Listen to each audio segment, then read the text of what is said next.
Well, before continuing with today's topic, there are a few things that I would like to add that I forgot to mention on my previous podcast.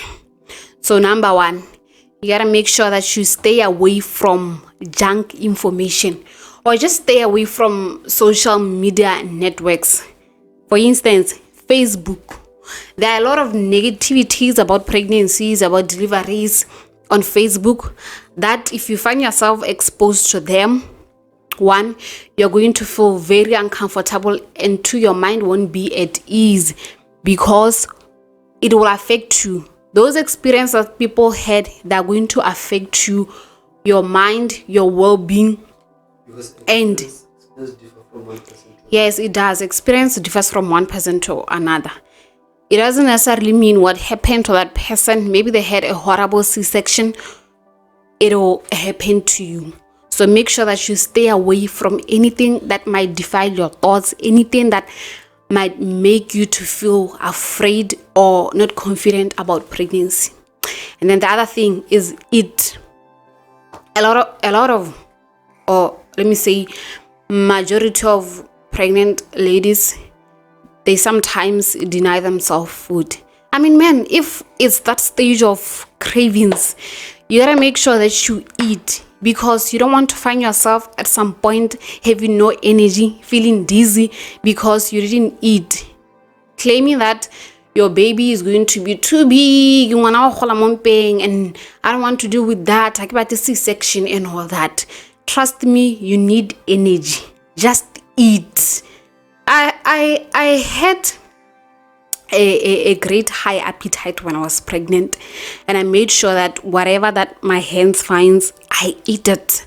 So make sure that you eat, and like I always say, unless your midwife tells you otherwise. And then the other thing is, let me check. Stay away from judgmental people. No one at all who is pregnant want to feel less beauty, want to be told, want to be body shamed rather. But hey, you're too fat. Oh, are you having two? Are you gonna have two? I'm sure Barnaldi twins. Hey, your nose is big. No one. We just want to feel beautiful. I know you're going to experience a lot of body changes and a lot of emotions waking you up in your mind. But make sure that you surround yourself with positive people, because what you need when you are on this journey, you need people who will make you feel loved, feel at ease with yourself in this journey. Well, with my experience, I felt, honestly, when I was pregnant, I felt more active, I felt light, because I really never got any judgments from people. Well, in my mind, I was like, people are going to judge me. I'm newly married, I'm still young. It's too early for them to have a kid. You know, those kind of thoughts that sometimes you have in your mind. But luckily, people, they didn't say it to my face. So I really never got to face a lot of people judging me. And then the other thing is to make sure that you stay active. I'll keep on repeating this one because for you not to feel too sleepy, for you not to feel too lazy, or I don't know, feeling low confident about yourself, you gotta make sure that you move. Like I said, it doesn't have to be intense movements and all that. When you wake up, for instance, you can clean your yard, wash the dishes.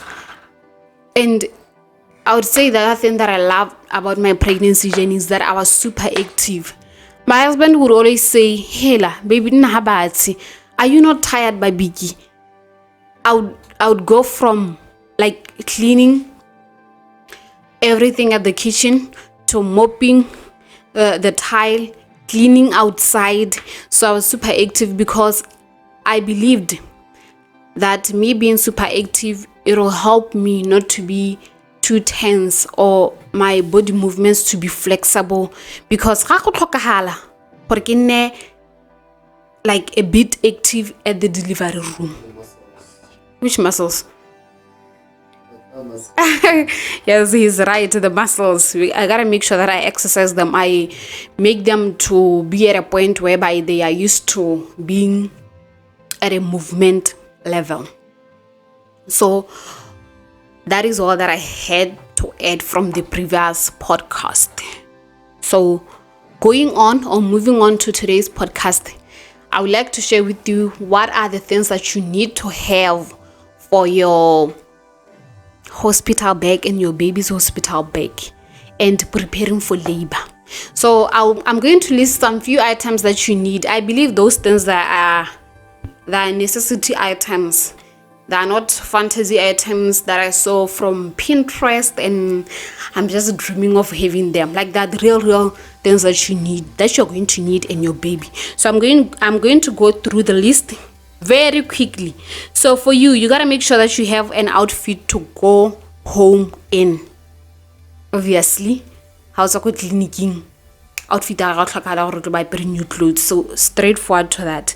And with the outfit, you gotta make sure that you avoid bright colors. I find myself wearing a legging that is baby pink, and then there was a lady who was in the room with me after we just delivered our babies, and then she was like, why did you come with light colored clothes? And I was so clueless. I was like, what's wrong with them? I don't know. Normally, you have to wear this high light colored clothes because you're from delivery. The high chances rather that you might have a stain on yourself. High chances. So you gotta make sure that you take those colors that are very dark. When you get a stain, it doesn't become visible. And then the other thing, you gotta make sure that you have flip-flops, mainly for shower, because everyone who has just gave birth, so you gotta make sure that you don't allow germs to get through your toes or your feet. I'll clap by pretty flip-flops. And then slippers, that is mainly for and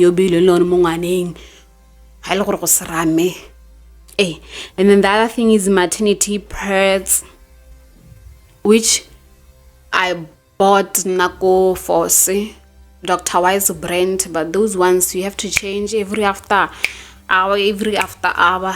So I bought this other one that are too thick, but they're not too uncomfortable. At Ackermans, you will find them there. Ackermans, Force, or Clicks for the most comfortable ones. And then the other thing, you gotta make sure that you buy loose cotton underwears. You don't want to find yourself strained out there or making yourself feeling uncomfortable, because you have to be very, very, very comfortable down there after you have given birth. The other thing is a pair of socks if it's winter to keep warm, and then the other one is gown, obviously, or a sleepwear. They have to be very loose. You wear tight clothes, they're going to affect your body, because remember, your body is still recovering from giving birth. That is for you, right? Not for the baby. And then make sure that you have toiletries, washing towel, body soap, body cream, deodorant, toothpaste, toothbrush, the normal ones that you know. And then the last one is light towel. This one I didn't have it, but I needed it at the delivery room. Luckily I had kind midwives, because during the pushing process I was so sweaty. I was struggling. Like I had to pushing, so I was sweating a lot. Them being kind enough, they offered a comfortable loose cotton cloth for me to wipe my sweat. So make sure that you have a light cotton towel for you during the delivery process. Well, I think that's all for the mom's back. Before going on for the baby's back, there are a few things that you need. They might be optional for you. So always make sure that you have the charging cables, a charger, an adapter, because you never know how it will be like that side. I found myself, my phone being at 3% after delivery, and I was so hyped up, I was so calm, I was so refreshed, wanting to update, hey, my baby is here in this world. But then Trying to call. the husband tried to call, rather. He was calling endlessly while I was being wiped. A lot of freeze. And how is it going? So make sure that you have your phone fully charged, but then have a backup. Take your charging cables with you. Number 2 thing, you gotta make sure that, hold on, I'm still browsing through my notes. Books, music, anything that can help you to calm, to relax, or to keep time going, because you don't know when you're going to be discharged from the hospital, or you don't know what will you be doing to entertain yourself or to calm yourself while the baby is asleep. So make sure that you have books or music or something to watch the movies on at a relaxed area, because you can't be moving around after giving birth. Well, I'm going to be getting on this issue of postpartum life very, very soon, after sharing my delivery story and all that. So that is all that is all the optional items that you need to take with you. And then going on to the baby's bag, you gotta make sure that you have 3 or more receivers blankets. Normally these are the blankets that are very light in weight. They are being used, the midwife uses them from the moment your child is from you to the midwife. They have to wrap her up. They clean her, if there are 2 kinds for that matter. They clean her up and then they wrap her with that blanket. It is called a receiver blanket for that purpose. So make sure that you have 3 or more of them, because we don't know how long you're going to take at the clinic or at the hospital. And the other thing, make sure that you have diapers. This one's obviously, the obvious ones, diapers. And then the next one on the list is 3 rompers, onesies, socks, beanies. Well, according to your own desire, you can have 2 or more.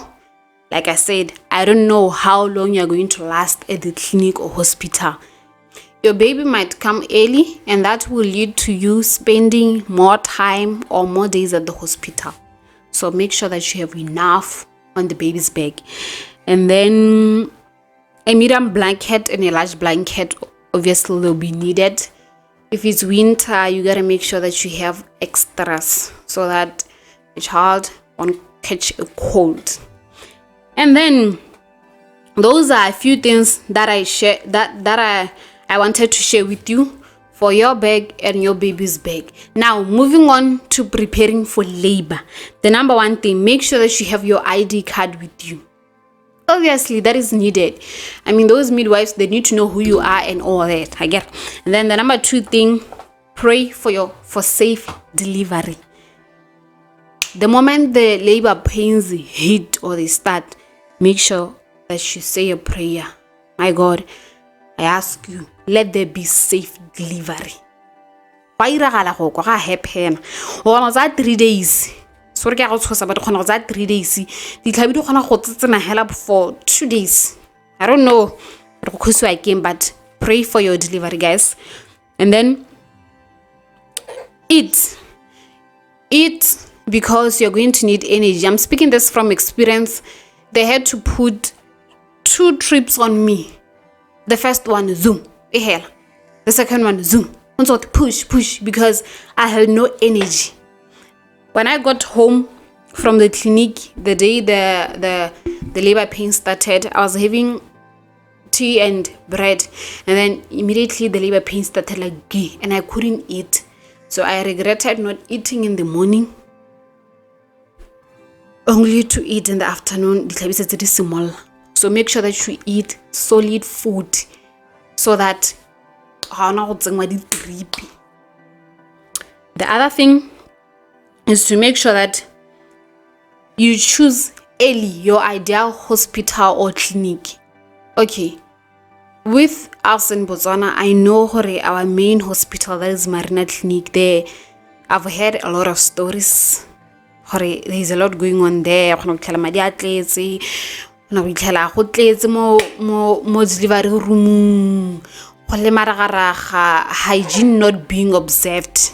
Well, that is what I heard. And I was like, you know what? I'm not going to go to Marina. And I didn't go to Marina. There are a few clinics that they are deliver. Lisirani Clinic being one of them, and US Clinic. With Lisirani Clinic, because I went to it, I was one on the delivery room. Nekelo one. So there was no rush, no unhygienic measures, no blood flowing all over. So make sure you by the time you get to 8 months or 7, you are sure. If you want to go to Ramzat Clinic, go and stay close to Ramzat Clinic. If you want to go to US Clinic, make sure you stay US Clinic. Let's choose your clinic well, because you don't want to find yourself going to a clinic that you never desired, and at that moment you're in pain. Like, the experience, your feelings will be affected greatly. And then the other thing is to make sure that you have transport early. Well, maybe you have cars, but you gotta make sure there's someone who's always willing and available. Because the moment you say they come rushing. They come rushing, because as time goes by, they intensify. Then the other thing, be woke. Hey, this one. The other mama told me, when you get there, I think she was just preparing me. But looking back, I think because she told me when you get there, they're going to check for the cervix dilation. When you get there, you are admitted. They gotta make sure your cervix opening it's a mahakai. I agree, we have to be at 10 centimeter. Cervix dilation, we have to be at 10 centimeter. So when they get there, they have to check how far are you. So with me, I think I took a longer time at home, because I didn't want to get there and they tell me you are at 1 centimeter, mama, just stay there. By that time, 1 centimeter. Imagine. So when I get there, make your mind to be ready. They're going to take their hand and they're going to put it down there on your cookie for them to check the measurements of the cervix, or how far has it dilated. So prepare your mind and your body for that. I wasn't really prepared. I was prepared partially, but when it happened, I was like, and we are like, you just give up. My God, let it happen, let it pass. So make sure that you are ready for that. And I would advise that don't go to the hospital early. Unless an emergency reason that you have to be there early. Because thank God I got there and I was at 5 centimeter. Fast forward, oh, you are at 9, and then I went straight to the delivery room. I guess a longer time. And then the other thing, you need to find out what works for you. This one is a tricky, because it all starts here in the mind. Find what works for you to shift the effect of the labor pains in your mind to something else. I don't know if it makes sense. For instance, what I planned or what I researched, there's this comb technique. They said when the labor pain hits, you gotta make sure that, my love, can you get a comb for me so that I demonstrate? So you gotta make sure that the teeth of the comb, you press them down to your palm, and then your mind won't focus where, but not this kind. It's long here and then so it goes like this. make sure that the comb teeth, they press directly to your palm so that your mind can focus here, not on the labor pains. Did it work? No, it didn't work. You know, I found myself telling those midwives, sorry, ke scam. Ke research gate sira gore ke se ka focus mo di labor pains. Usually ka bantshega. Yo, ka ke se betse kwa. So the only thing that I found myself doing, it was breathing up and down, heavily and slowly. Did it work? Because that is what I planned to go on with, but it didn't really work up to the full potential. 100% it worked. The only thing that worked for me was laying down on the bed and making sure that I grab and then I'm like, it worked. It worked for me. So you gotta make sure that you find what works for you. Ha kwa berekola ke go ga di midwife, ha kwa wa berekola ke go khosa drama. Normally a ke tsure bo mme ba tlhereng ba khosa drama, what makes them to do so ba go teng ba rogana ba iraeng. You gotta make sure that you keep calm. I know it's painful, but then your body can handle it. Your body can handle that pain. So please think. How ba roga that they might even do you worse or delivery room. So make sure that you cooperate le bone. So with that being said, I think that's it. That's it. Until we meet again. Oh, before that, if you have any question or if you have anything that you'd like me to cover about pregnancy, because I'm closing the pregnancy journey today. The next episode, I'll be talking about my delivery story. It will be storytelling time because, hey, it happens. Delivery room. So if you have any question, please make sure that you write it on the comment section. Please make sure that we engage with the comment section. I mean, that section is there for you. Make sure that you like, you share, you subscribe. And until we meet again next time on the next episode, happy Mother's Day to all the beautiful moms out there. You're doing a great job. And if you're expecting, please be at ease. And all that. You got this, mama. It's possible. Here I am. I never thought I would have passed that stage, and all that. But your body has been done in an amazing way. And you got this. It's a wrap. Bye-bye.